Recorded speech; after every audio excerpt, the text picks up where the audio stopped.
লাভ করতে চান তাহলে আপনাকে অনেকগুলো কাজ করতে হবে। প্রথমে একজন যোগ্য পাত্র সন্ধান করতে হবে, তারপর তার সাথে সময় কাটাতে হবে, সুখ দুঃখে তার সাথে থাকতে হবে, তবে গিয়ে সে বন্ধু হবে। কিন্তু যদি আপনি শত্রু খুঁজতে চান তাহলে কোথাও যাওয়ার দরকার নেই, কারণ আপনার সব থেকে বড় শত্রু আর কোথাও নেই, আপনারই মনের মধ্যে, আপনার চেতনায় রয়েছে। ক্রোধ, মোহ, লোভ, কাম, মদ, মাৎসর্য। এ এমন 6 সব থেকে বড় শত্রু যা আপনার আগামী 7 জন্ম নষ্ট করে দিতে পারে যদি আপনি এদের না সামলাতে পারেন। এবার এদের সাথে যদি যুদ্ধ করতে হয় তাহলে একটা মহাভারতের মতো দেখুন, যেখানে অর্জুনও আপনি আর কৃষ্ণও সেই আপনি। কারণ এই যুদ্ধ আর অন্য কারোর সাথে নয়, বরং নিজের সাথে।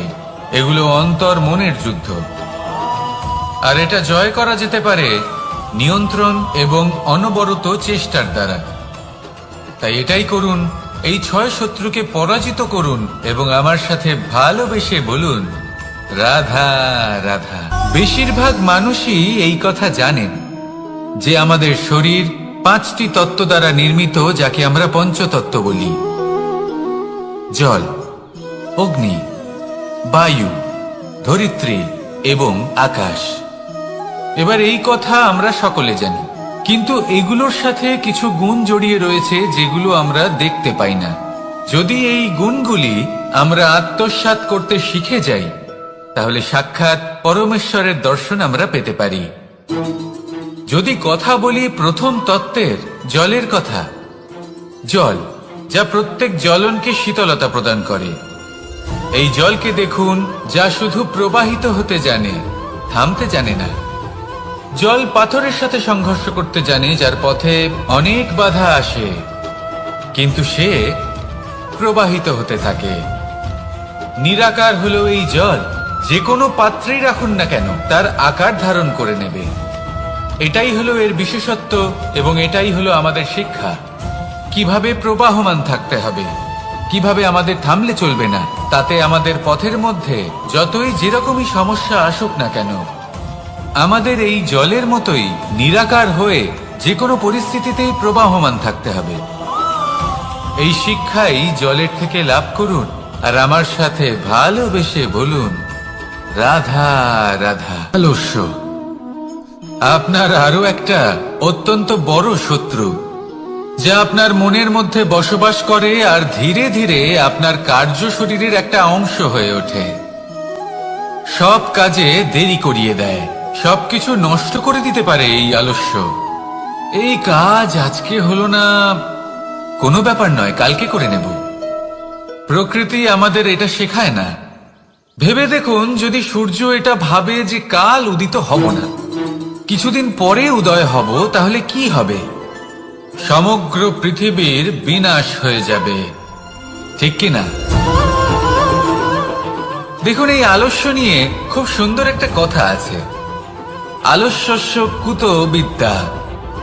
অর্থাৎ যিনি অলস হয়ে বসে থাকেন তিনি বিদ্যা লাভ করেন না, জ্ঞান লাভ করেন না, আর জ্ঞান না থাকলে তিনি ধন অর্জন করতে পারেন না। তার জীবনে সুখ স্বাচ্ছন্দ্যের অভাব থাকে, বন্ধুর অভাব থাকে। যেখানে সুখ স্বাচ্ছন্দ্য নেই, মিত্র নেই, আপনজন নেই, জ্ঞান নেই, সেখানে আনন্দ কিভাবে বাস করতে পারে? সেই জন্য কথায় আছে, যিনি কর্ম করেন তিনি এই সংসারে যে কোনো সুখ স্বাচ্ছন্দ্য ভোগ করতে পারেন। তাই কর্ম করুন, সময়কে সম্মান করুন, আর এই আলস্যের উপর বিজয় লাভ করুন।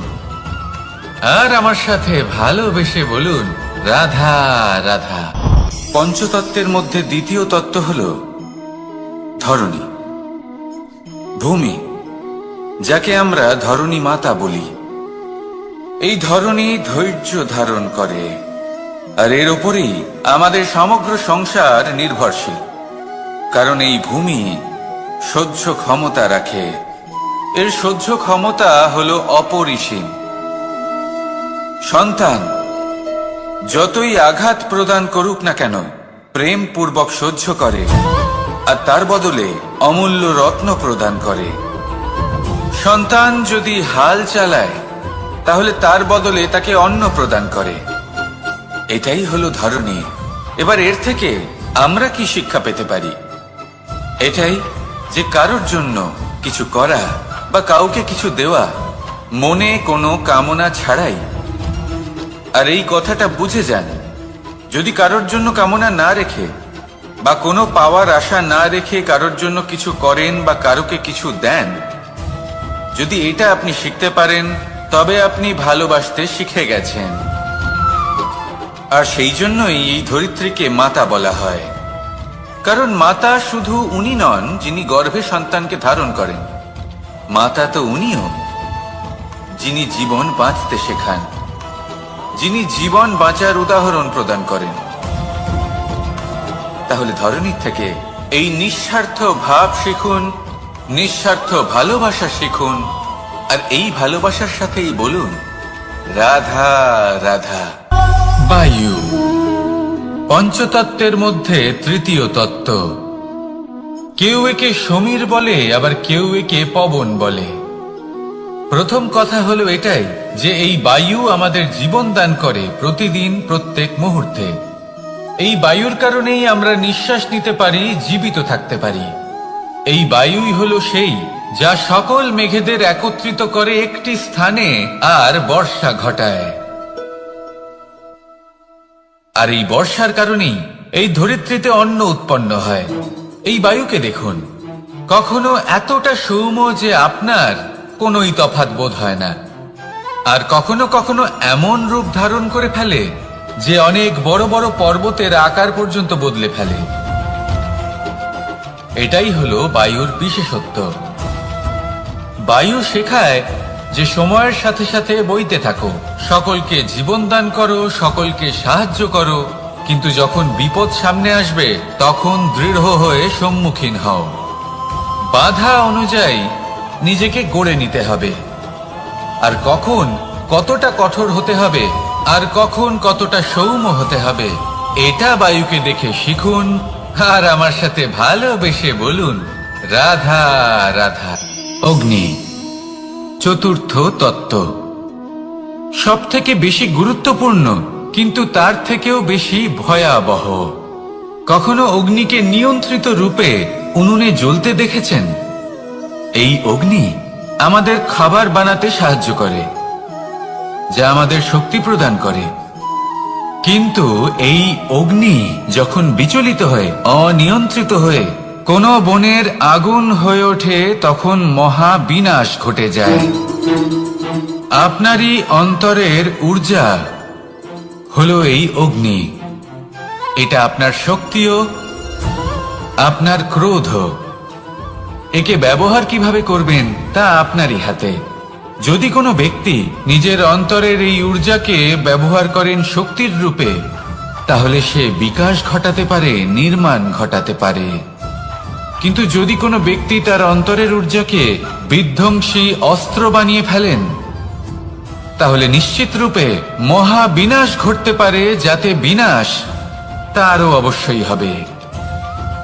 অনেক বছর পূর্বে এমনই এক আগুনের দ্বারা এই সুন্দর পৃথিবীর নির্মাণ হয়েছিল।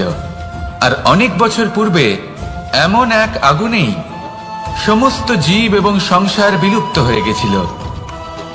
এবার আপনি আপনার অন্তরের ঊর্জা দ্বারা বিনাশ ঘটাতে চান নাকি নির্মাণ ঘটাতে চান, সেই সিদ্ধান্ত আপনারই।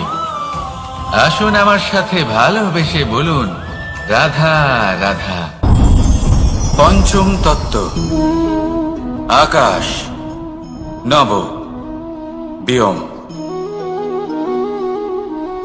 আসলে কোনো ভ্রম নাকি সত্য? ভ্রম তো হতে পারে না, কারণ ভ্রমের মধ্যে কেউ বাঁচতেই পারে না। আর যদি সত্য হয় তাহলে এতটাই বিশাল যে আমাদের চোখের থেকে, আমাদের ইন্দ্রিয়ের থেকে, আমাদের মস্তিষ্কের থেকে, আমাদের চিন্তা ভাবনার থেকেও অনেক ঊর্ধ্বে, যাকে আমরা বুঝতেই পারি না। এটা যতটাই বিশাল আকার ঠিক ততটাই সরল। এই আকাশ যতই অন্ধকারাচ্ছন্ন ততটাই আলোর প্রকাশ প্রদান করে থাকে। দেখতে গেলে এ হলো জীবনের সঞ্চালক, কিন্তু যদি ক্রুদ্ধ হয়ে যায় তাহলে প্রাণ কেড়ে নিতেও দ্বিধাবোধ করে না। এই আকাশ শুধুমাত্র পৃথিবী লোক নয়, বরং এই সমগ্র ব্রহ্মাণ্ডকে, এই সমগ্র সৃষ্টিকে, এর প্রত্যেকটা তারাকে, প্রত্যেকটা গ্রহকে একটা বিশেষ স্থান প্রদান করে। এর নিজের কোনোই অস্তিত্ব নেই, কিন্তু সকলকে অস্তিত্ব প্রদান করে। এটাই হলো এই আকাশের মাহাত্ম্য। এই আকাশে হলো মাহাত্ম্যের প্রতিরূপ, যা আমাদের ভাবনা দ্বারা উৎপন্ন হয়। আপনিও আকাশের মতো এই বোধকে আপন করে নিন। আপনার জীবনও আকাশের মতন মহান এবং বিশাল হয়ে উঠবে।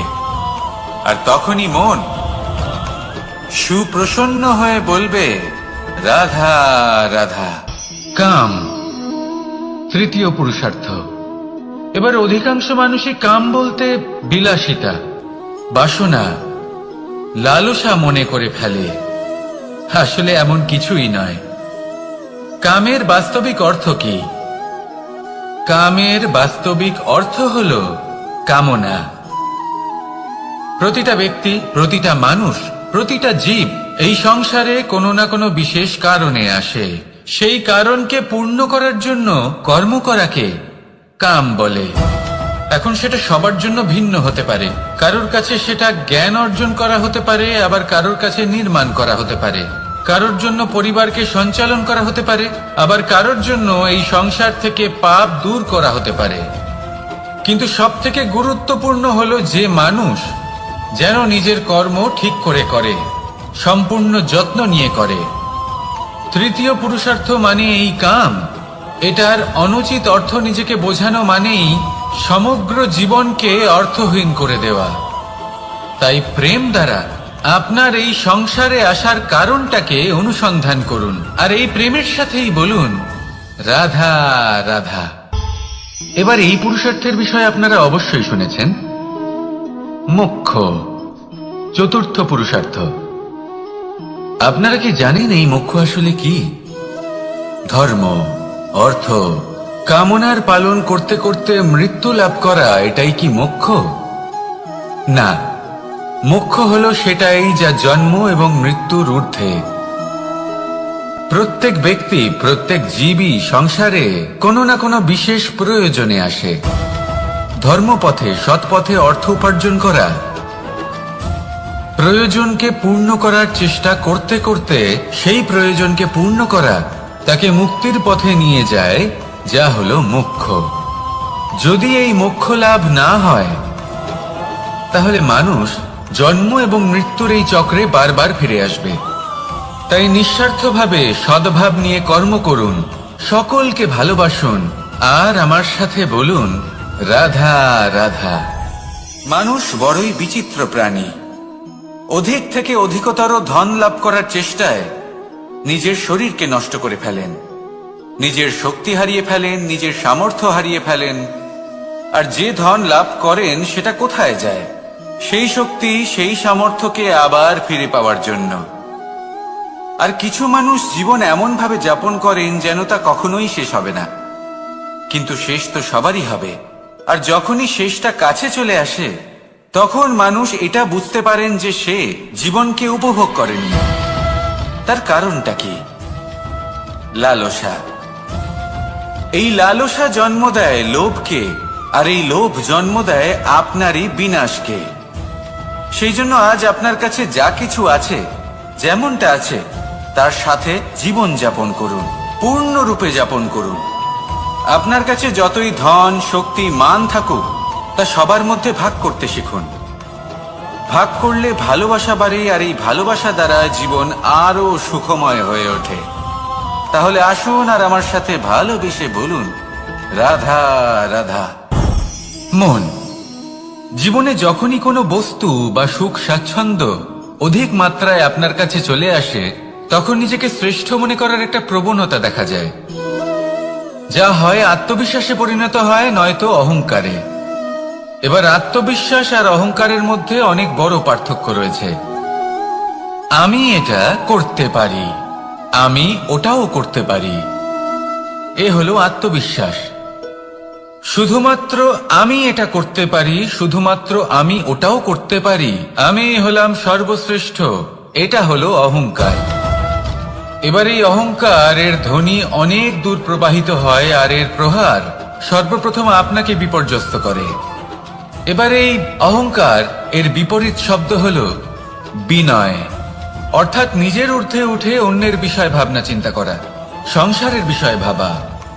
এই বিনয়ী হবার চেষ্টা করুন, একের থেকে অনেক হওয়ার চেষ্টা করুন এবং একসাথে থাকার চেষ্টা করুন। নিশ্চিত রূপেই আপনি বিকাশের কারণ হবেন। মত্ততা থেকে নিজেকে দূরে রাখুন, অহংকার থেকে নিজেকে দূরে রাখুন। এই মন প্রসন্ন হয়ে বলবে রাধা রাধা।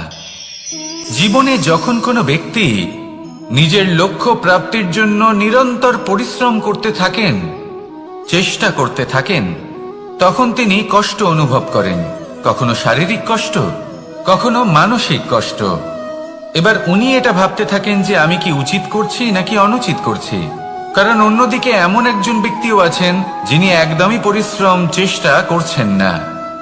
তিনি মদিরা পান করেন, বিলাসিতায় জীবন কাটান, অলস প্রকৃতির হয়ে ওঠেন, নিদ্রাতে বিলীন হয়ে থাকেন আর ভাবেন যে তিনি সুখ লাভ করছেন।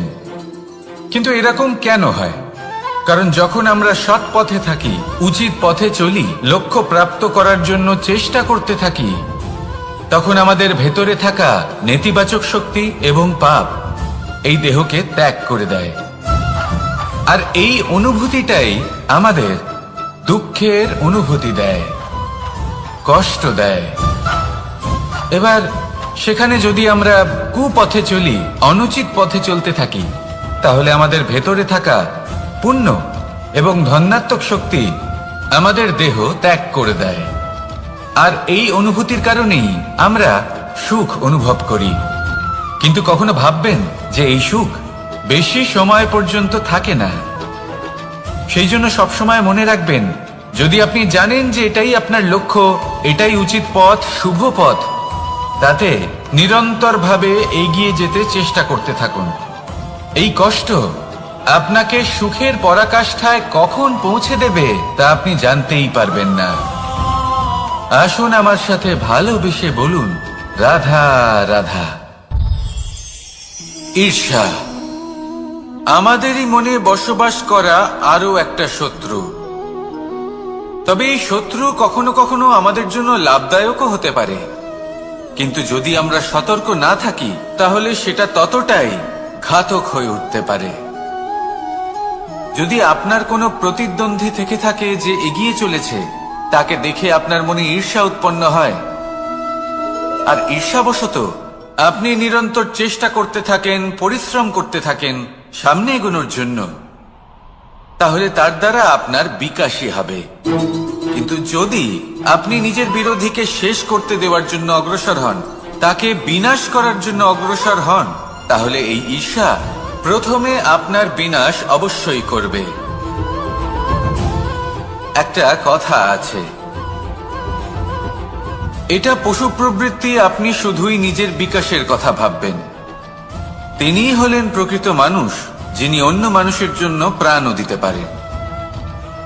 এই ঈর্ষা যদি আপনাকে বিকাশের পথে নিয়ে যেতে পারে তাহলে খুবই ভালো। যদি আপনাকে অন্য কাউকে বিনাশ করে দেওয়ার পথে অগ্রসর করে, তাহলে তার থেকে দূরে থাকাই ভালো। যেমন ধরুন, আপনার কাছে একটা সূচ আছে, যার দ্বারা আপনি ছেঁড়া কাপড়ও সেলাই করতে পারবেন বা অন্য কারোর পাত্রে ছিদ্রও করে দিতে পারবেন। আপনি কি চাইবেন, নিজের বিকাশ নাকি অন্য কারোর বিনাশ? সিদ্ধান্ত আপনারই। আসুন আর আমার সাথে ভালোবেসে বলুন রাধা রাধা। বিষ এবং অমৃত, এর ভিত্তিতেই সংসার চক্র চলতে থাকে। যখন সমুদ্র মন্থন হয়েছিল তখন এই দুই প্রাপ্ত হয়েছিল। প্রথমে বিষ পাওয়া গেল, তারপর অমৃত। জীবন মন্থন করলেও এগুলো লাভ করা যায়। এবার এই যে বিষ, তা হলো অমৃতের থেকে অনেক বেশি শক্তিশালী এবং সেই জন্যই অনেক বেশি ঘাতকও। এবার বোঝার চেষ্টা করি এই বিষ আসলে কি। যে কোনো বস্তু বা কোনো ভাব যদি মাত্রার থেকে বেশি পরিমাণে আপনার কাছে থাকে, প্রয়োজনের থেকে বেশি আপনার কাছে থাকে, তাহলে সেটা আপনার কাছে বিষ সমান হতে পারে। তা সে ধন হোক, শক্তি হোক, সম্মান হোক, ইত্যাদি ইত্যাদি। যদি আপনার কাছে এমন কিছু থেকে থাকে যা মাত্রার থেকে বেশি পরিমাণে আপনার কাছে আছে, তাহলে তাকে ভাগ করতে শিখুন। যদি আপনি ভাগ করতে শিখে যান, তাহলে এই বিষই আপনার জন্য অমৃতে পরিণত হবে, আর তাদের কাছেও অমৃত সমান হয়ে উঠবে যাদের এই সাহায্যের প্রয়োজন। তাহলে ভাগ করে নিতে শিখুন, আর আমার সাথে ভালোবেসে বলুন, রাধা রাধা। কোনো বাড়িতে, কোনো পরিবারে যখন কারোর জন্ম হয়, তখন তা কত সুখের মুহূর্ত হয়। সেই ছোট্ট সন্তান যখন কিছুটা বড় হয়, সে হাঁটার চেষ্টা করে, আর সেই প্রক্রিয়াতেও খুব বড় একটা শিক্ষা লুকিয়ে রয়েছে, ঠেলে দেওয়া। যখন আপনি হাঁটতে চান, সামনে এগোতে চান, তখন আপনি কি করেন? নিজের পায়ের তলার যে মাটি, তাকে আপনি পেছনে ঠেলে দেন। ব্যাস, এই একই জিনিস তো জীবনেও শিখতে হবে। এবার যদি আপনি জ্ঞানের পথে অগ্রসর হতে চান, তাহলে অজ্ঞানতাকে পেছনে সরিয়ে দিতে হবে। যদি আপনি প্রকাশের দিকে এগোতে চান, তাহলে অন্ধকারকে পেছনে সরিয়ে দিতে হবে। যদি আপনি ভবিষ্যতে সফল হতে চান, তাহলে অতীতের যে অসফলতাগুলিকে পেছনে সরিয়ে দিতে হবে। যে জল বইতে বইতে থেমে যায়, তাকে আমরা নালা বলে থাকি। তার থেকে দুর্গন্ধ বের হয়, কিন্তু যে জল বইতেই থাকে, তাকেই আমরা পবিত্র জল বলি। তাহলে আপনিও কর্ম করতে থাকুন, কখনো থামবেন না, আর আমার সাথে ভালোবেসে বলুন, রাধা রাধা। যোগাসন। যোগাসনে আসন অত্যন্ত গুরুত্বপূর্ণ। এবার আমি বলবো সবথেকে শ্রেষ্ঠ আসন কোনটি। আশ্বাস। নিজেকে আশ্বস্ত করতে থাকুন যে আমি আছি, সব ঠিক হবে, যা হচ্ছে ভালোর জন্য হচ্ছে। এই আশ্বাস আপনাকে জীবনে এমন ধনাত্মক বিশ্বাস দেবে যে আপনি বড় বড় সমস্যার সমাধান করতে পারবেন। এবার যদি কথা বলি সবথেকে কঠিন সময়ের, তাহলে সেটা হলো বিচ্ছেদের। যা মা সীতাকে সহ্য করতে হয়েছে, শ্রীরামের জন্য রাধা কৃষ্ণকেও সহ্য করতে হয়েছে। যে ব্যক্তি বিচ্ছেদের সময় সঠিক পথে চলে এসেছে, সে জীবনে অনেক শ্রেষ্ঠ স্থানে অবশ্যই পৌঁছতে পারবে। এবার যদি কথা বলি সবথেকে জরুরি এবং গুরুত্বপূর্ণ সময়ের, তাহলে সেটা হলো সংযোগ। সকলকে সাহায্য করতে থাকুন। আপনি অন্যদের সাহায্য করে তাদের যত আনন্দ দিতে পারবেন, ততটাই আনন্দ আপনারও জীবনে অবশ্যই আসবে। আসুন আর আমার সাথে ভালোবেসে বলুন, রাধা রাধা। কামবোধ। এটাই আপনার অন্তরের প্রথম শত্রু। বেশিরভাগ মানুষই কামবোধ বলতে লালসা বোঝেন, কিন্তু এটা সম্পূর্ণ সত্য নয়। কামের আসল অর্থ হল কামনা। এটা খুবই সহজ ব্যাপার। মনুষ্য শরীর থাকলে, মানুষের মন থাকলে, এই কামনা অবশ্যই থাকবে। এবার এটাই দেখতে হবে যে এই কামনা নেতিবাচক কামনা নাকি ইতিবাচক কামনা। অন্য কারোর জিনিসে নজর দেওয়া, অন্য কোনো মানুষের উপর নজর দেওয়া, কোনো অনুচিত বস্তুর দিকে নজর দেওয়া, এই নেতিবাচক কামনা। আর এই দুষ্কামনা মানুষকে দিয়ে অপকর্ম করাবেই করাবে। তাই মনে রাখবেন, যে ব্যক্তি নিজের কামনাকে নিয়ন্ত্রণে রাখতে পারেন, তিনি সঠিক পথেও থাকেন, সঠিক লক্ষ্যে পৌঁছতেও পারেন। যিনি কামনা নিয়ন্ত্রণে রাখতে পারেন না, তিনি তার পথও হারিয়ে ফেলেন এবং লক্ষ্যচ্যুতও হন। তাই মনে রাখবেন, নিজের কামনাগুলিকে নিয়ন্ত্রণে রাখুন। কাম নামক এই শত্রুর ওপর বিজয় লাভ করুন, আর আমার সাথে ভালোবেসে বলুন, রাধা রাধা। ক্রোধ। আপনার অন্তরের আরো একটা শত্রু। এই ক্রোধ আসলে কি? আপনার মনের এক ভাবনা, যা আপনার মনেই উৎপন্ন হয়।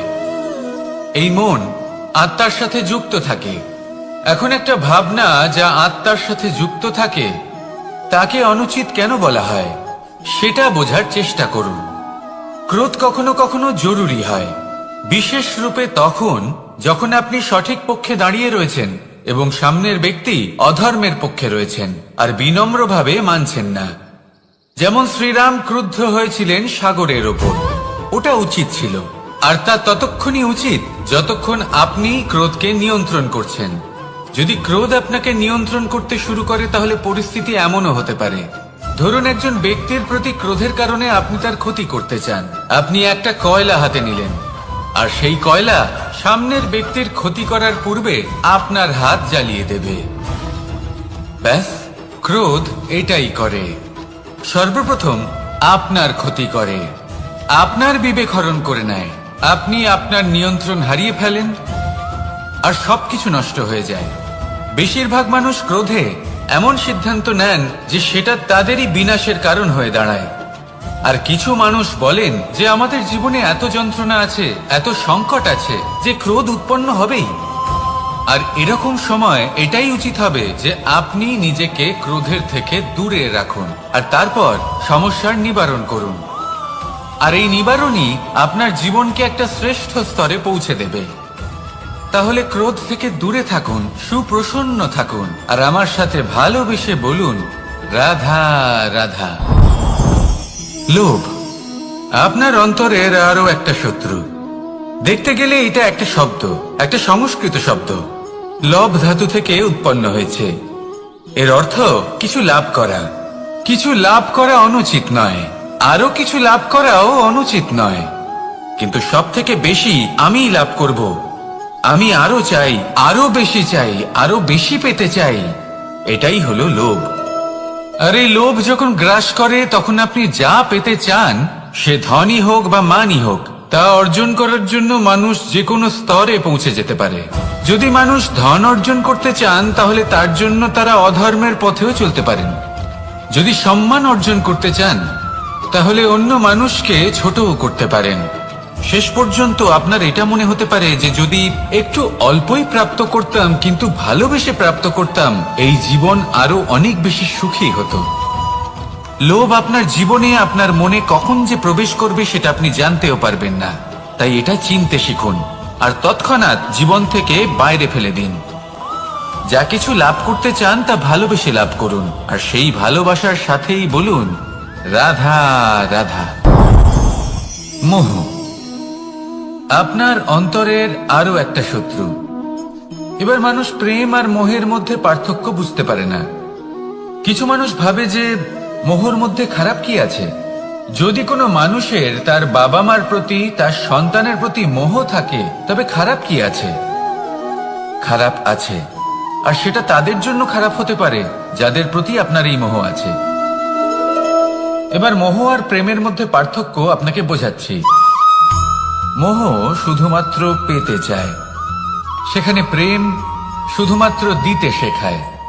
এই দুই পরিস্থিতিতেই আপনার হাত প্রসারিত থাকে। মোহের ক্ষেত্রে কোনো বস্তু বা কোনো ব্যক্তিকে লাভ করার জন্য, আর প্রেমে শুধুই প্রদান করার জন্য। মোহর বশে আপনার পায়ে বাঁধন পড়ে যেতে পারে। যদি মাতা পিতার তার সন্তানের প্রতি মোহ থাকে তাহলে তারা তাদের সন্তানকে কখনো দুঃখে, চিন্তায়, যন্ত্রণায় দেখতেই পারবে না। সেই জন্য তারা সন্তানকে বেঁধে রাখতে চান একটা সুরক্ষিত ক্ষেত্রে, যেখান থেকে না তারা সংসারকে দেখতে পায়, না পরখ করতে পারে, না কিছু শিখতে পারে, না বিকট পরিস্থিতির সম্মুখীন হতে পারে। ঠিক যে কারণে তারা দুর্বল হয়ে পড়ে, অজ্ঞানী হয়ে ওঠে। তাদের বিকাশ সেখানেই স্তব্ধ হয়ে যায়, আর সেখানে প্রেম শুধুমাত্র বিকাশের পথে নিয়ে যায়। মা বাবা যদি সন্তানকে ভালোবাসেন তাহলে তাকে ছেড়ে দেন যে যাও সংসারকে দেখো, পরখ করো আর শেখো।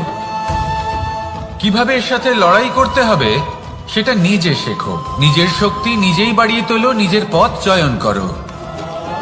সেই জন্য এই মোহর শিকল ভেঙে ফেলুন আর প্রেমকে আপন করে নিন। আর এই প্রেম দ্বারাই বলুন রাধা রাধা।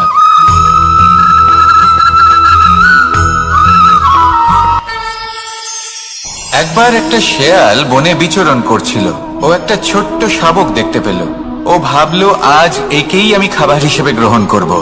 আশেপাশে দেখলো কেউ দেখছে না তো, কেউ ছিল না, আর সেই শাবকের ওপর আক্রমণ করলো। যা হলো একটা ঘোর অপরাধ। বনের নিয়ম অনুসারে আপনি কখনোই শাবকের উপর আক্রমণ করতে পারেন না। তারপর এই খবরটা যখন রাজা সিংহ জানতে পারলেন, সভার আয়োজন করলেন।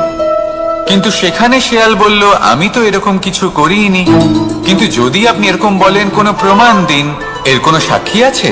তখন রাজা সিংহ পেঁচাকে ডেকে পাঠালেন, যে সেই মুহূর্তে বৃক্ষের শাখার ওপর বসেছিল। সে সব কিছু দেখেছিল।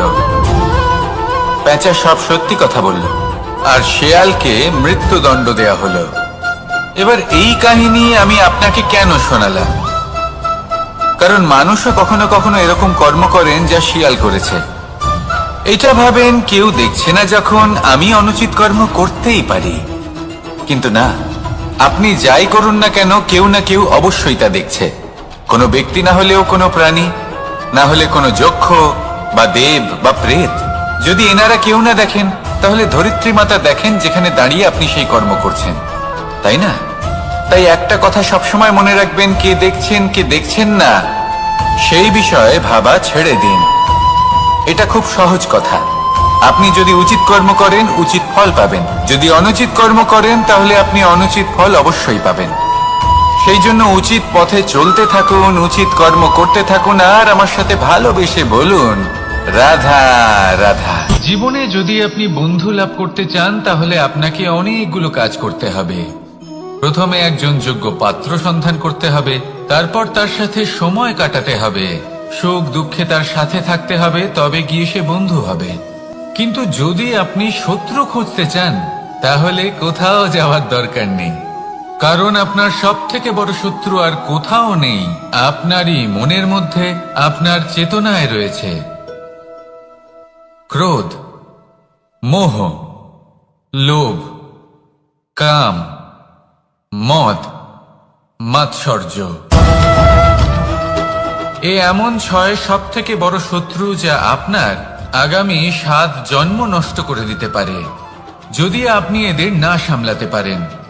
এবার এদের সাথে যদি যুদ্ধ করতে হয়, তাহলে একটা মহাভারতের মতো দেখুন, যেখানে অর্জুনও আপনি আর কৃষ্ণও সেই আপনি। কারণ এই যুদ্ধ আর অন্য কারোর সাথে নয়, বরং নিজের সাথে। এগুলো অন্তর মনের যুদ্ধ, আর এটা জয় করা যেতে পারে নিয়ন্ত্রণ এবং অনবরত চেষ্টার দ্বারা। তাই এটাই করুন, এই 6 শত্রুকে পরাজিত করুন এবং আমার সাথে ভালোবেসে বলুন, রাধা রাধা।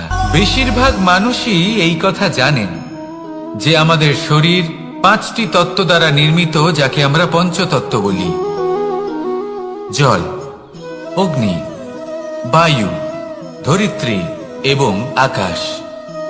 এবার এই কথা আমরা সকলে জানি, কিন্তু এগুলোর সাথে কিছু গুণ জড়িয়ে রয়েছে যেগুলো আমরা দেখতে পাই না। যদি এই গুণগুলি আমরা আত্মসাৎ করতে শিখে যাই, তাহলে সাক্ষাৎ পরমেশ্বরের দর্শন আমরা পেতে পারি। যদি কথা বলি প্রথম তত্ত্বের, জলের কথা, জল যা প্রত্যেক জ্বলনকে শীতলতা প্রদান করে। এই জলকে দেখুন, যা শুধু প্রবাহিত হতে জানে, থামতে জানে না। জল পাথরের সাথে সংঘর্ষ করতে জানে, যার পথে অনেক বাধা আসে, কিন্তু সে প্রবাহিত হতে থাকে। নিরাকার হলো এই জল, যে কোনো পাত্রেই রাখুন না কেন, তার আকার ধারণ করে নেবে। এটাই হলো এর বিশেষত্ব, এবং এটাই হলো আমাদের শিক্ষা। কিভাবে প্রবাহমান থাকতে হবে, কিভাবে আমাদের থামলে চলবে না, তাতে আমাদের পথের মধ্যে যতই যেরকমই সমস্যা আসুক না কেন, আমাদের এই জলের মতোই নিরাকার হয়ে যে কোনো পরিস্থিতিতেই প্রবাহমান থাকতে হবে। এই শিক্ষাই জলের থেকে লাভ করুন, আর আমার সাথে ভালোবেসে বলুন, রাধা রাধা। আলস্য আপনার আরো একটা অত্যন্ত বড় শত্রু, যা আপনার মনের মধ্যে বসবাস করে আর ধীরে ধীরে আপনার কার্য শরীরের একটা অংশ হয়ে ওঠে। সব কাজে দেরি করিয়ে দেয়, সবকিছু নষ্ট করে দিতে পারে এই আলস্য। এই কাজ আজকে হলো না, কোনো ব্যাপার নয়, কালকে করে নেব। প্রকৃতি আমাদের এটা শেখায় না। ভেবে দেখুন, যদি সূর্য এটা ভাবে যে কাল উদিত হব না, কিছুদিন পরে উদয় হব, তাহলে কি হবে? সমগ্র পৃথিবীর বিনাশ হয়ে যাবে, ঠিক কিনা? দেখুন, এই আলস্য নিয়ে খুব সুন্দর একটা কথা আছে, আলস্যস্য কুত বিদ্যা। অর্থাৎ যিনি অলস হয়ে বসে থাকেন তিনি বিদ্যা লাভ করেন না, জ্ঞান লাভ করেন না, আর জ্ঞান না থাকলে তিনি ধন অর্জন করতে পারেন না। তার জীবনে সুখ স্বাচ্ছন্দ্যের অভাব থাকে, বন্ধুর অভাব থাকে। যেখানে সুখ স্বাচ্ছন্দ্য নেই, মিত্র নেই, আপনজন নেই, জ্ঞান নেই, সেখানে আনন্দ কিভাবে বাস করতে পারে? সেই জন্য কথায় আছে, যিনি কর্ম করেন তিনি এই সংসারে যে কোনো সুখ স্বাচ্ছন্দ্য ভোগ করতে পারেন। তাই কর্ম করুন, সময়কে সম্মান করুন, আর এই আলস্যের উপর বিজয় লাভ করুন। আর আমার সাথে ভালোবেসে বলুন, রাধা রাধা। পঞ্চতত্ত্বের মধ্যে দ্বিতীয় তত্ত্ব হল ধরণী, ভূমি, যাকে আমরা ধরণী মাতা বলি। এই ধরণী ধৈর্য ধারণ করে, আর এর ওপরেই আমাদের সমগ্র সংসার নির্ভরশীল। কারণ এই ভূমি সহ্য ক্ষমতা রাখে, এর সহ্য ক্ষমতা হলো অপরিসীম। সন্তান যতই আঘাত প্রদান করুক না কেন, প্রেম পূর্বক সহ্য করে, আর তার বদলে অমূল্য রত্ন প্রদান করে। সন্তান যদি হাল চালায়, তাহলে তার বদলে তাকে অন্ন প্রদান করে। এটাই হলো ধরণী। এবার এর থেকে আমরা কি শিক্ষা পেতে পারি? এটাই যে কারোর জন্য কিছু করা বা কাউকে কিছু দেওয়া মনে কোনো কামনা ছাড়াই।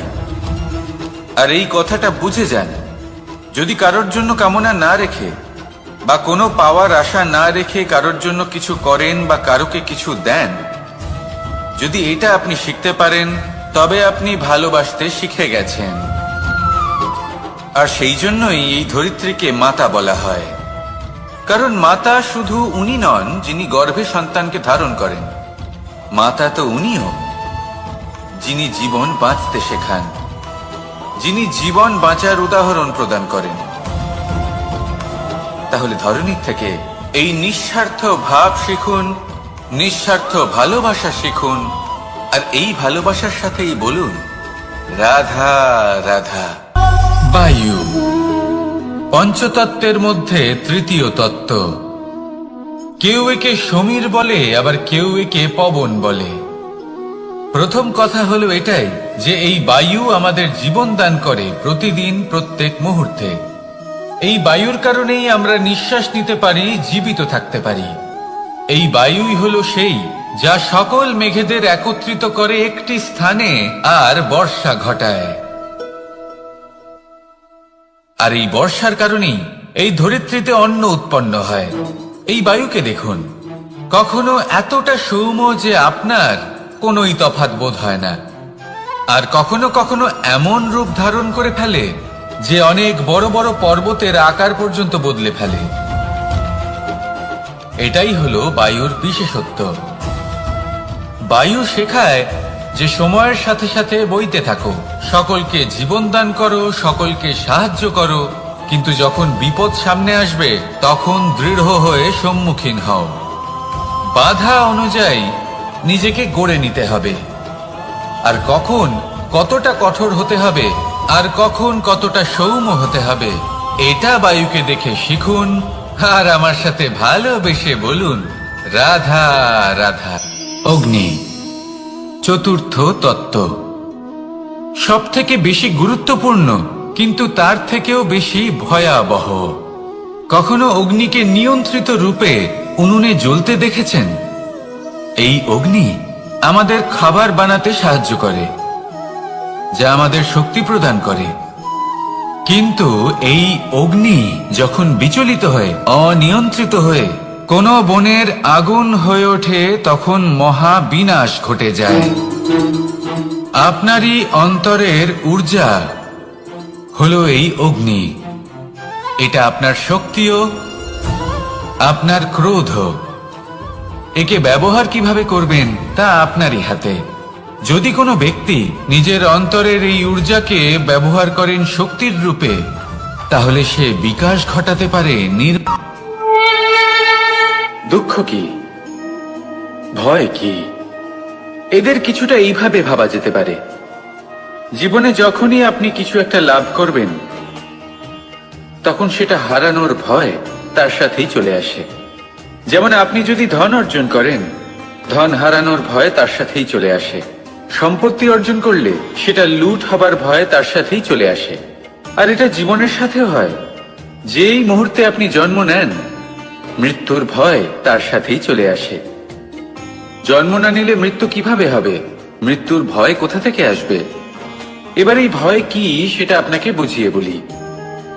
এই ভয় যদি মনের মধ্যে থাকে, জীবনে থাকে, তাহলে যা কিছু লাভ করবেন, সুখ, সম্পত্তি, সুবিধা, ধন, এইগুলি লাভ করার একটা আনন্দ থাকে, এদের সাথে জীবনযাপন করার একটা আনন্দ থাকে। এই ভয় সেই আনন্দ আপনার থেকে কেড়ে নেয়। ধরে নিন কাল আপনার মৃত্যু হতে চলেছে। এবার কালকের মৃত্যুর ভয় আজই মনে পুষে রাখলে, তাহলে এই ভয় আজকের সুখ, আজকের শান্তি আপনার থেকে কেড়ে নেবে। ভয় এটাই করে। সেই জন্য মনে রাখবেন, ভয়ের সঙ্গ আপনি ত্যাগ করে দিলে জীবন যাপনের যে সুখ তা চিরকাল আপনার সাথে থাকবে। আসুন আর আমার সাথে ভালোবেসে বলুন, রাধা রাধা।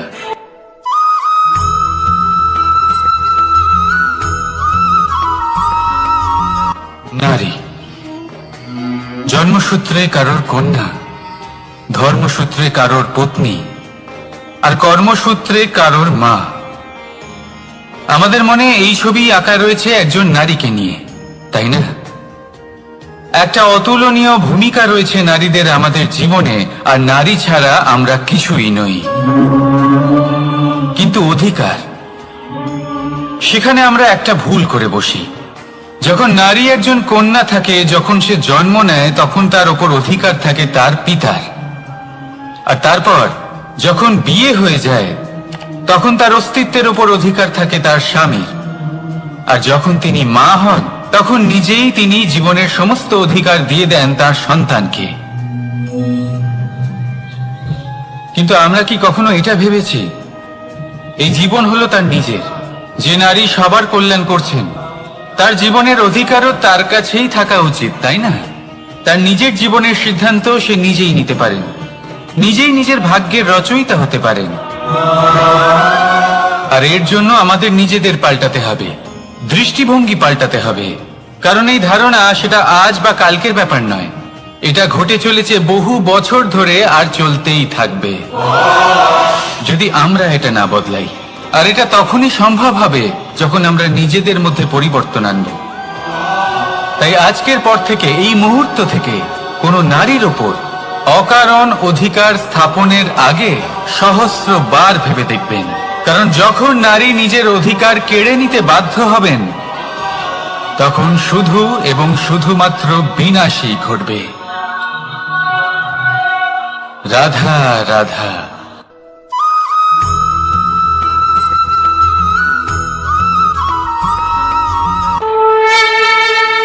দুঃখ এমন এক অনুভূতি যেটা আমরা চাই বা না চাই, আমাদের জীবনে এটা অবশ্যই আসবে। আমাদের মনকে বিব্রত করে তুলবে, আমাদের মনকে বিচলিত করে তুলবে। কখনো ভেবে দেখেছেন এই দুঃখ আমাদের জীবনে কেন আসে, কিভাবে আসে?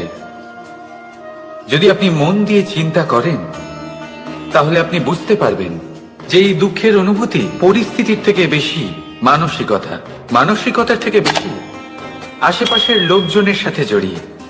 কারণ আশেপাশের লোকজনেরাই আপনার জন্য পরিস্থিতি তৈরি করেন, যা ভালোও হতে পারে আবার খারাপও। আপনার আশেপাশের লোকজনেরাই আপনার মানসিকতাকে প্রভাবিত করে, হয় তাকে ভালো করে অথবা খারাপ করে।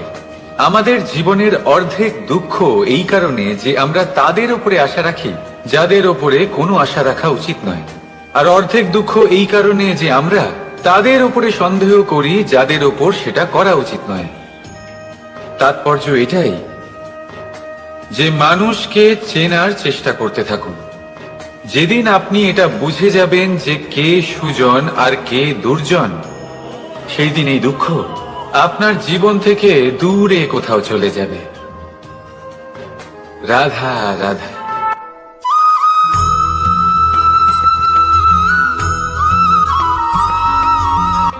প্রেম এই সংসারে এসেছিল এই সংসারকে প্রেমের শিক্ষা দেওয়ার জন্য, এই জীবনের সুখের অনুভূতি আসলে কি তা শেখানোর জন্য।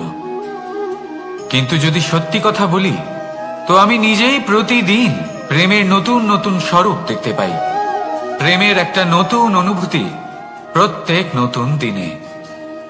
আর তার কারণ হলো এই প্রেম অনন্ত, এ হলো দৈব।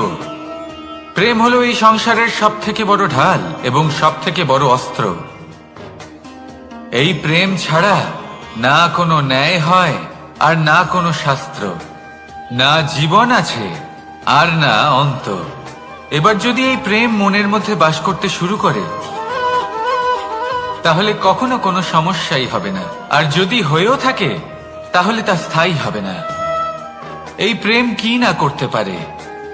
এই প্রেম সমস্ত সমস্যা মিটিয়ে ফেলতে পারে, আপনার মনের মধ্যে অহংকারকেও বিনাশ করে দিতে পারে, আপনাকে সাক্ষাৎ ঈশ্বরের সাথে দেখা করাতে পারে। তাই প্রেমের দ্বারা প্রয়াস করতে থাকুন। এই সংসারের প্রত্যেক মানুষকে, প্রত্যেক বস্তুকে, প্রত্যেক জীব জন্তুকে ভালোবাসবেন। আর এই প্রেমের দ্বারাই বলুন রাধা রাধা।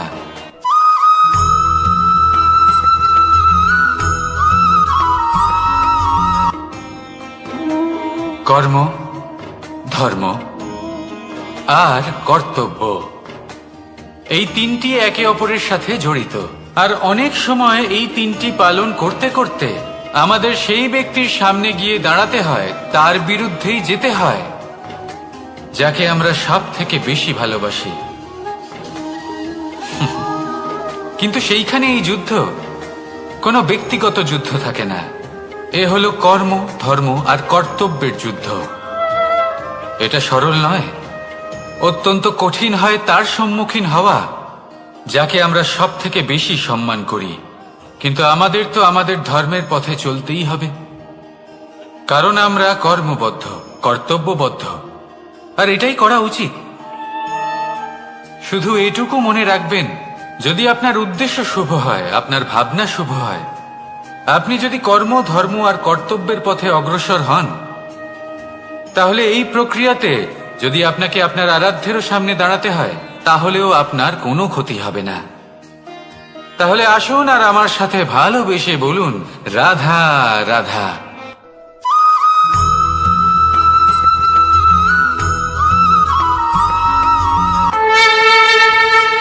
আপনি কি কখনো কোনো জলের ধারা দেখেছেন?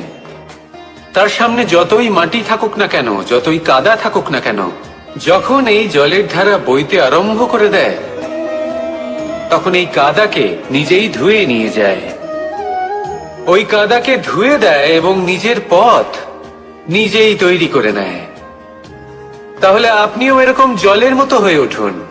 যদি হয়ে উঠতে পারেন, তাহলে নিজের মনে, নিজের ভাবনার, নিজের জীবনের যত অনাবশ্যক তত্ত্ব আছে, অনুপযোগী অংশ রয়েছে, অর্থাৎ অপরিষ্কার অংশ রয়েছে, তা নিজে থেকেই নির্মল হয়ে উঠবে। আর যেরকম জলের ধারা কখনো থেমে থাকে না, সব সময় বয়ে চলে, সেইভাবে আপনিও কখনোই থামবেন না। সব সময় বয়ে চলুন, এগোতে থাকুন। পথে যদি অনেক বিপদ আসে, সমস্যা আসে, থামবেন না, তার উপর নিরন্তর প্রহার করুন, নিরন্তর প্রয়াস করুন আর অগ্রসর হন। আপনি ভেবে দেখুন, এই জলের ধারা কখনো থেমে থাকে না, সবসময় বয়ে চলে, বিপদের সম্মুখীন হয়ে তাকে সাথে বয়ে নিয়ে চলে। সেই জন্য জলের ধারা, প্রবাহমান এই ধারা, এর থেকে কখনো দুর্গন্ধ আসে না, এতে কখনো ময়লা জমতে পারে না, বরং পালিত হয় সুন্দর প্রাণবন্ত জীবজন্তু, যেমন সুন্দর ছোট মাছ। তাই আপনিও এটাই করুন, কখনো থামবেন না, শুধু চলতে থাকুন, জলের ধারার মতো বইতে থাকুন। আপনি আপনার লক্ষ্য অবশ্যই খুঁজে পাবেন, আর তার সাথে নিজের অন্তরের যে মালিন্য রয়েছে, তা আপনি নিজেই নিজের থেকে দূরে করে দেবেন। তাহলে আসুন আর আমার সাথে ভালোবেসে বলুন রাধা রাধা।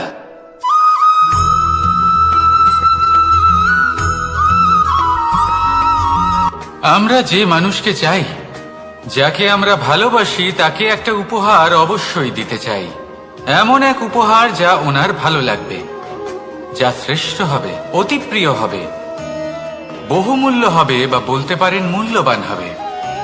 তাই আমরা কি করি? আমরা বাজারে যাই, তার জন্য স্বর্ণ, আভূষণ, হিরে, মুক্তো এইসব নিয়ে আসি। কিন্তু এটাই কি সর্বশ্রেষ্ঠ উপহার? কখনোই না।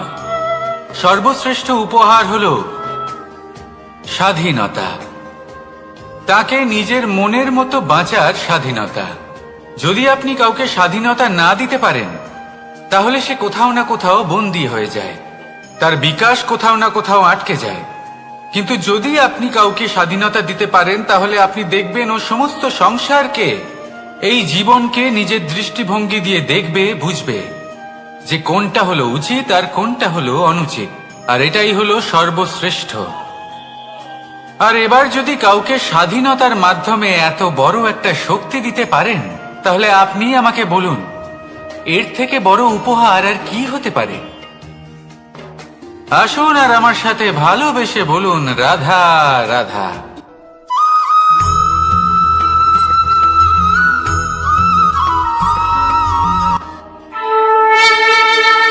এই সংসারে আমাদের জীবনের সবথেকে বড় দোষ কি আপনি জানেন? কেউ বলবেন লোভ, কেউ বলবেন লালসা, কেউ বলবেন অসত্য। দেখুন, দুঃখের মূল কারণ হলো পরিশ্রম না করা। কিছু মানুষ ভাবেন যে আমি জীবনে কোনো পরিশ্রম করব না, অথচ আমি সবকিছু প্রাপ্ত করতে চাই। আর এমন এক কারণের জন্যই দূতের মতো খেলা আমাদের জীবনে প্রবেশ করার সুযোগ পায়। দূত। এই দূত আসলে কি? দূত অর্থাৎ কোনো পরিশ্রম ছাড়াই অন্য কেউ পরিশ্রম করে যা অর্জন করেছেন, যে সুখ সুবিধা অর্জন করেছেন, তা নিজের জন্য শুধুমাত্র একটা খেলার মাধ্যমে নিজের করে নেওয়ার ইচ্ছে। আর এই ইচ্ছে অত্যন্ত বিনাশকারী হতে পারে। এই ইচ্ছে যদি আপনার বিবেক, আপনার মন, আপনার চেতনা, আপনার ভাবনা প্রবাহিত করে ফেলে, তারপরে আপনি চেষ্টা করতে শুরু করে দেবেন, আর সেইখান থেকেই আপনার পতন শুরু হবে। এই চেষ্টা করবেন যে অন্য কারোর জীবনের সমস্ত ধন, তার সমস্ত জীবন সম্পূর্ণভাবে নিজের করে নেওয়ার। কারণ প্রথমে আশা জাগ্রত হয়, আর এই আশা হতাশায় পরিণত হতে সময় লাগে না। এই হতাশা কুণ্ঠায় পরিণত হতে সময় লাগে না, কুণ্ঠা লোভে পরিণত হতে সময় লাগে না, আর এই লোভ প্রতিশোধ স্পৃহাতে পরিণত হতে সময় লাগে না। আর যখন এই সব কিছু হয়, আপনি দুষ্ট হয়ে যান। আর সবাই জানেন যে প্রত্যেক দুষ্ট ব্যক্তির পতন হলো অবশ্যম্ভাবী। তাই নিজেকে দূতের থেকে দূরে রাখুন আর পরিশ্রমকে নিজের কাছে টেনে নিন। জীবনে আপনার যা যা স্বপ্ন রয়েছে, যা আপনি করতে চান, শুধুই পরিশ্রম দ্বারা অর্জন করুন। তাহলে তাই করুন, আর আমার সাথে ভালোবেসে বলুন, তাহলে দুঃখের সময়, তার সংকটের সময় তাকে সঙ্গ দিন আর পাশে এসে দাঁড়ান।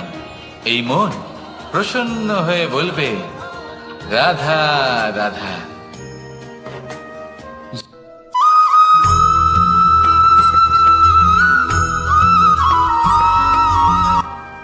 জীবনে এমন কিছু কাজ রয়েছে যা আপনাকে একাই করতে হয়, আর এমন কিছু কাজ রয়েছে যা আপনাকে একসাথে মিলে করতে হয়, একজোট হয়ে, সঙ্গবদ্ধ হয়ে। এবার সঙ্গবদ্ধ বলতে কি বোঝাতে চাইছি? আমি তাদের কথা বলছি না যারা বাস্তবিকভাবে একে অপরের সাথে কাজ করেন। আমি তাদের কথা বলছি যারা একে অপরের থেকে দূরে থেকেও একে অপরকে বিশ্বাস করেন। আমি আগেও বলেছিলাম, সমস্ত বিশ্বের আশা বিশ্বাসেই বসবাস করে, তাই না? তাই যেখানে সমস্ত বিশ্ব আছে, সমস্ত সংসার আছে, সেইখানেই বিশ্বাস রয়েছে। তাই আপনার আশেপাশে এমন দল সঙ্গবদ্ধ করুন যাদের আপনার ওপর বিশ্বাস আছে আর যাদেরকে আপনি বিশ্বাস করতে পারেন। তাহলে আসুন আর আমার সাথে ভালোবেসে বলুন, রাধা রাধা।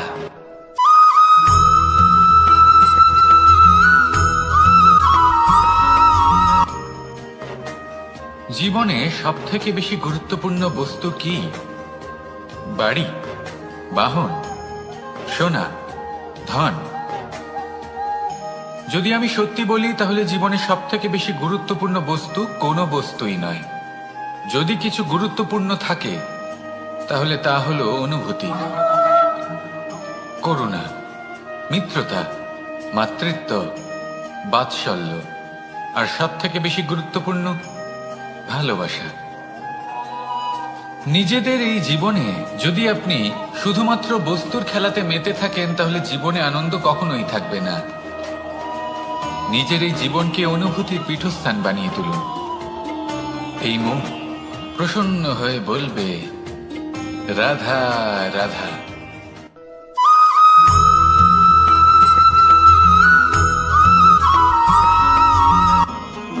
আপনি কখনো কোনো সাধারণ পাখি দেখেছেন? যেমন বাবুই। সে কি করে? সে কোনো গাছের ডালে নিজের বাসা বানায়। এবার সেইখানে বাসা বানানো সহজ ব্যাপার, কারণ সামগ্রী আশেপাশেই পাওয়া যায়। কিন্তু সমস্যা হলো আক্রমণ। কোনো সাপ বা অন্য কোনো পশু ওর বাসাতে ওর সন্তানদের উপর না আক্রমণ করে বসে, এই ভয়ে তার সব সময় থাকে। আর এটা সব থেকে কঠিন ব্যাপার এদের জন্য, নিজের বাসায় নিজের সন্তানদের সুরক্ষা। আর বাজ পাখি, যদি আমরা বাজের কথা বলি তাহলে তারা কি করে? বাজ পাখি কোনো উঁচু পাহাড়ের শিখরে কোনো পাথরের খাঁজে নিজের বাসা তৈরি করে। এবার ওখানে বাসা বানানো একেবারেই সহজ ব্যাপার নয়, কারণ সামগ্রী আশেপাশে পাওয়া যায় না, দূর থেকে নিয়ে আসতে হয়। কিন্তু সেইখানে আক্রমণের ভয়ও কখনোই থাকে না। এইভাবে উচিত রূপে ও নিজের বাসা রক্ষা করতে পারে, নিজের সন্তানদের রক্ষা করতে পারে। এর সারমর্ম হলো এটাই, যদি সমস্যা বড় হয় তাহলে সমাধানও উচ্চমানের হওয়া উচিত। একটা বাজ পাখির মতো ভাবা আরম্ভ করে দিন। জীবনে যে কোনো সমস্যা ছোট মনে হবে। রাধা রাধা।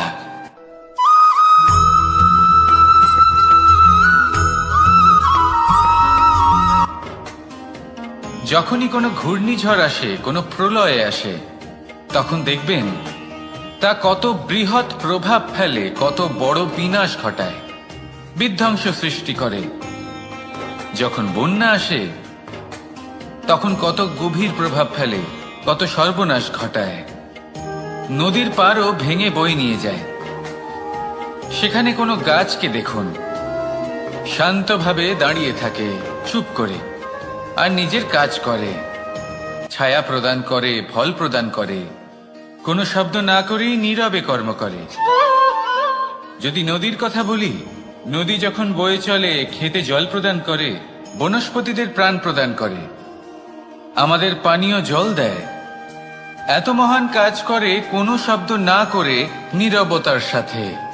এ হলো এক শিক্ষা যে এই সংসারে যারাই মহান কর্ম করেন তারাই নীরব থেকে সেই কর্ম করতে থাকেন, কারণ ওনারা জানেন যে গুরুত্বপূর্ণ প্রচার নয় বরং কর্ম।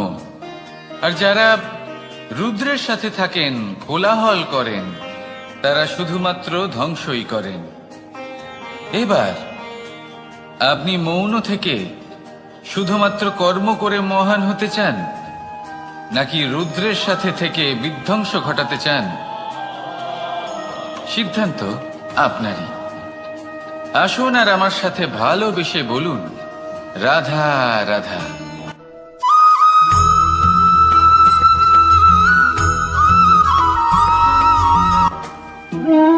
মানুষ জীবনে সবসময় সুখ পেতে চান, কিন্তু এই সুখ এটা আসলে কি?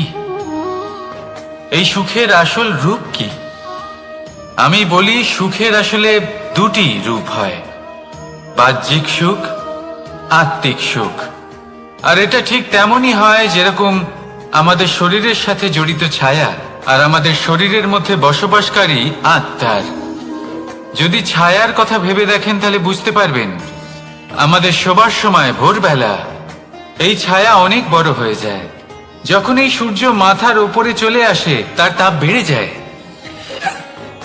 তখন এই ছায়া ছোট হয়ে যায়। আর যেই অন্ধকার নেমে আসে এই ছায়া আপনার সঙ্গ ত্যাগ করে। এরকমই হয় বাহ্যিক সুখ। আর এবার কথা বলি আমাদের শরীরের মধ্যে বসবাসকারী এই আত্মা। এই আত্মা কখনো আমাদের সঙ্গ ত্যাগ করে না, সব সময় আমাদের সাথে জড়িয়ে থাকে। এরকমই হয় আত্মিক সুখ, যা সব সময় আমাদের সাথে থাকে। আত্মিক সুখ কারোর সেবা করে, আত্মিক সুখ কাউকে সাহায্য করে, আত্মিক সুখ প্রেম বোধের, যা কখনো আমাদের সঙ্গ ত্যাগ করে না। সেখানে বাহ্যিক সুখ, যতক্ষণ আপনি সম্পন্ন কিছু মানুষ এবং সুবিধার সাথে আছে, এই বাহ্যিক সুখ আপনার সাথে থাকবে। সম্পন্নতা চলে গেলে, মানুষজন চলে গেলে, সুখ সুবিধা চলে গেলে বাহ্যিক সুখও চলে যায়। তাহলে এই আত্মিক সুখ খুঁজে নিন এবং সেই সুখের সাথেই বলুন রাধা রাধা।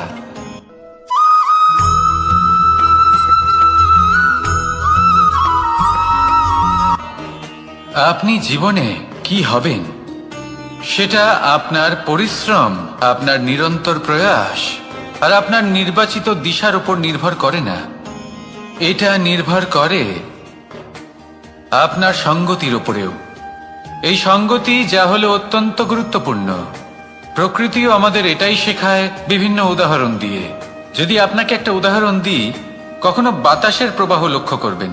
এই বাতাসের প্রবাহ যখন কোনো পুষ্পকে স্পর্শ করে, সেও সুগন্ধে পরিপূর্ণ হয়ে যায়। এই বাতাসের প্রবাহ যখন কোনো নালীর উপর দিয়ে প্রবাহিত হয়, তখন সেও সুগন্ধহীন হয়ে যায়। এই সঙ্গতির প্রভাব যা মানুষকে কোথা থেকে কোথায় নিয়ে যেতে পারে আপনি জানতেও পারবেন না। এ হলো সঙ্গতির প্রভাব, যেখানে চানার সাথে গুড়ও মিশে যেতে পারে। এ হলো সঙ্গতিরই প্রভাব, যেখানে একটা সাধারণ পাথর স্বর্ণের সাথে মিশে গিয়ে একটা রত্নে পরিণত হতে পারে। তাই এই সঙ্গতির বিষয়ে বিশেষ খেয়াল রাখবেন। আপনি কার সাথে মিশছেন, কি বলছেন, কি শিখছেন, আপনার অস্তিত্বের উপর তাদের কি প্রভাব পড়ছে সব লক্ষ্য করবেন। আর আমার সাথে ভালোবেসে বলবেন রাধা রাধা।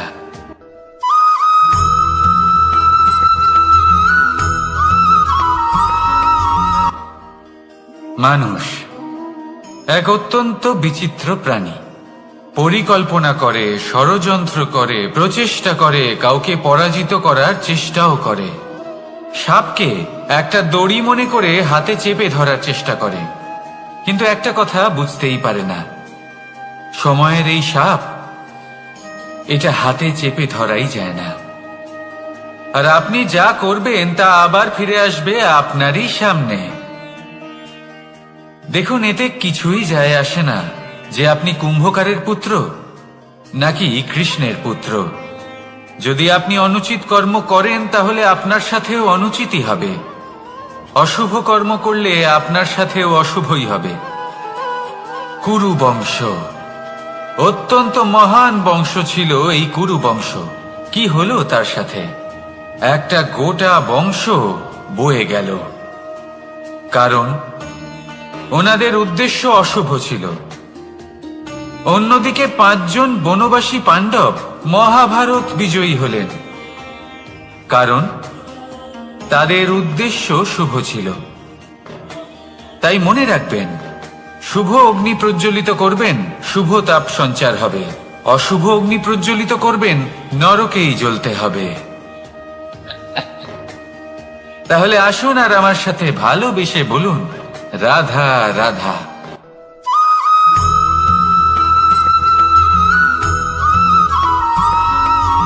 অগ্নি চতুর্থ তত্ত্ব, সব থেকে বেশি গুরুত্বপূর্ণ, কিন্তু তার থেকেও বেশি ভয়াবহ। কখনো অগ্নিকে নিয়ন্ত্রিত রূপে উনুনে জ্বলতে দেখেছেন? এই অগ্নি আমাদের খাবার বানাতে সাহায্য করে, যা আমাদের শক্তি প্রদান করে।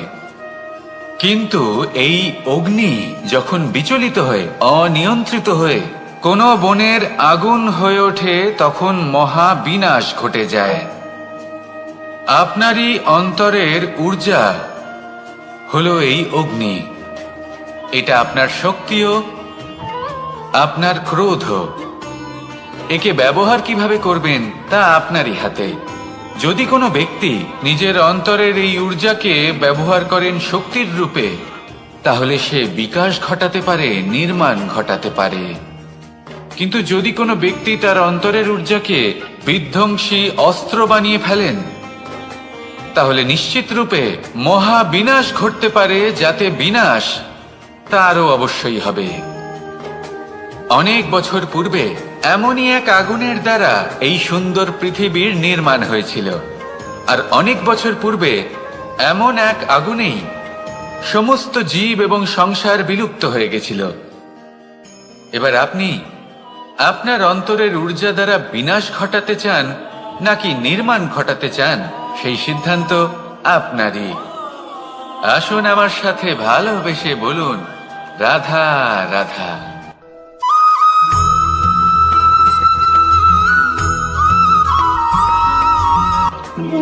মানুষ জীবনে সবসময় শিখরে পৌঁছতে চায়, অনেক উঁচুতে উঠতে চায়, আর তার জন্য তারা কি না করে, পরিকল্পনা করে, ষড়যন্ত্র করে, প্রার্থনা করতে থাকে, আবার কারোর কাছে সাহায্যও চায়। কিন্তু এত কিছু করা সত্ত্বেও অনেক সময় মানুষ শিখরে পৌঁছতে পারে না। যদি পৌঁছেও যায় তাও খুব তাড়াতাড়ি নিচে নেমে আসে। এর কারণ কি? একটা উদাহরণ দিয়ে বোঝানো যাক। এই হলো ময়ূর পেখম, আর এই হলো পাথর। যদি এই পেখমকে হাওয়ায় ছুঁড়ে দিই তবে ও উড়তে থাকে, কিন্তু এই পাথর অতি শীঘ্রই মাটিতে নেমে আসে। এর কারণ কি? ভার। এই পাথর হলো ভারী, আর এই শিক্ষাই আমাদের গ্রহণ করতে হবে। ঠিক এইভাবেই যদি আমাদের মন দ্বন্দ্ব আর অহংকার দ্বারা পরিপূর্ণ হয়ে থাকে, তাহলে তা কখনোই শিখরে পৌঁছবে না। পৌঁছে গেলেও খুব শীঘ্রই মাটিতে নেমে আসবে। তাই এই মনকে হালকা করতে শিখুন, অহংকারকে, এই হিংসাকে ত্যাগ করুন। তারপর উঁচুতে উড়ে তো দেখুন কত উঁচুতে উড়তে পারবেন আপনি। আসুন আমার সাথে ভালোবেসে বলুন, রাধা রাধা।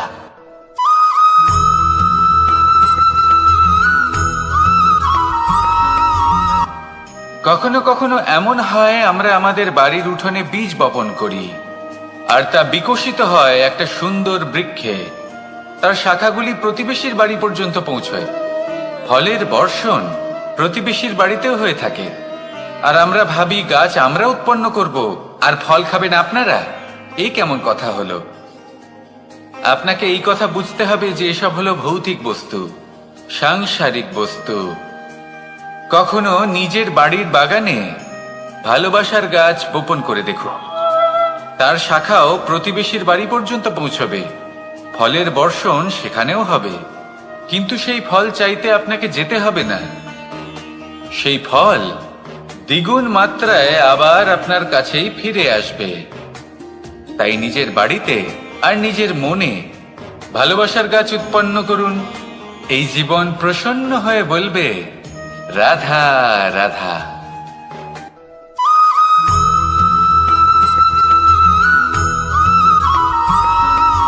আজ আমি আপনাকে এমন এক গল্প শোনাবো যা আমার নন্দ বাবা আমাকে শুনিয়েছিলেন যখন আমি ছোট ছিলাম। কাহিনী একজন সাধু আর একজন বিছের। একবার এক সাধু নদীর পাড়ে স্নান করছিলেন। উনি দেখলেন যে জলের প্রবাহে একটা বিছে ভেসে যাচ্ছে। তার প্রাণ বাঁচানোর জন্য উনি তাকে তুলে নদীর পাড়ে রাখার চেষ্টা করলেন, কিন্তু যেই সেই বিছেকে উনি হাতে তুললেন, সেই বিছে ওনাকে কামড়ে দিল।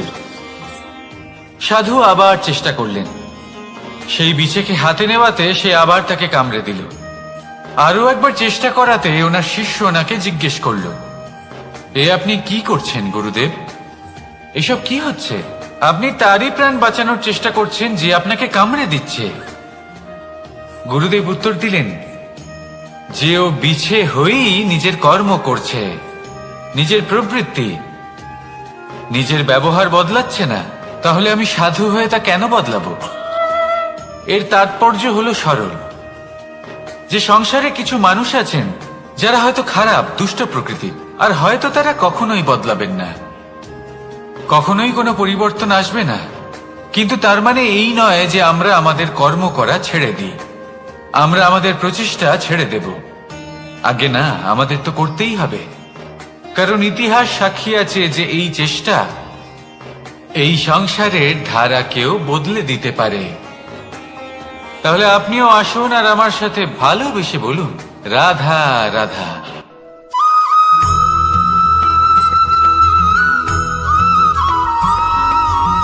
অ দিয়ে অন্ত, আ দিয়ে আরম্ভ, এই দুইয়েরই রাশি সমান। যদি আপনি মন দিয়ে দেখেন তবে দেখবেন এদের সম্পর্ক খুবই নিবিড়। কিভাবে?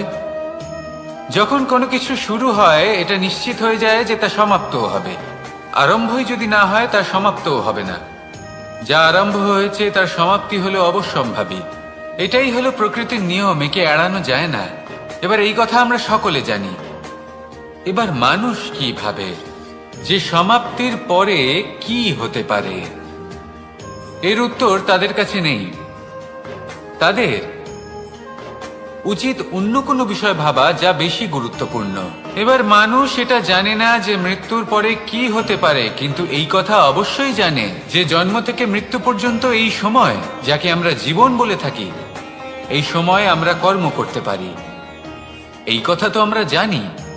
তাহলে এমন কি কর্ম করা যেতে পারে যা আমাদের সমাপ্তির পরও আমাদের প্রাসঙ্গিক করে রাখতে পারে, এই বিষয়ে ভাবা উচিত। যে জন্মগ্রহণ করেছে তার মৃত্যু হবেই, এটা সাধারণ বিষয়। কিন্তু ইতিহাস আজও সেই সকল মানুষজনকে স্মরণ করেন যাদের এই সংসার তাদের মৃত্যু নয়, বরং তাদের জীবনকালে যে কর্ম তারা করেছেন তার দ্বারা মনে রাখেন। সেই কর্মের কারণে এই সংসারে তাদের নাম, তাদের কর্ম, তাদের ব্যক্তিত্ব, তাদের কীর্তি অমর হয়ে থাকে এবং থাকবে। আপনার কাছে এতটা সময় নেই যতটা আপনার মনে হচ্ছে আপনার কাছে আছে। সেই জন্য যত শীঘ্র সম্ভব শ্রেষ্ঠ কর্ম করুন, যতটা পারবেন ততটা অধিক সুকর্ম করুন। এই সংসারে নিজেকে অমর করে তুলুন আপনার মৃত্যুর পরেও। আর আমার সাথে ভালোবেসে বলুন, রাধা রাধা।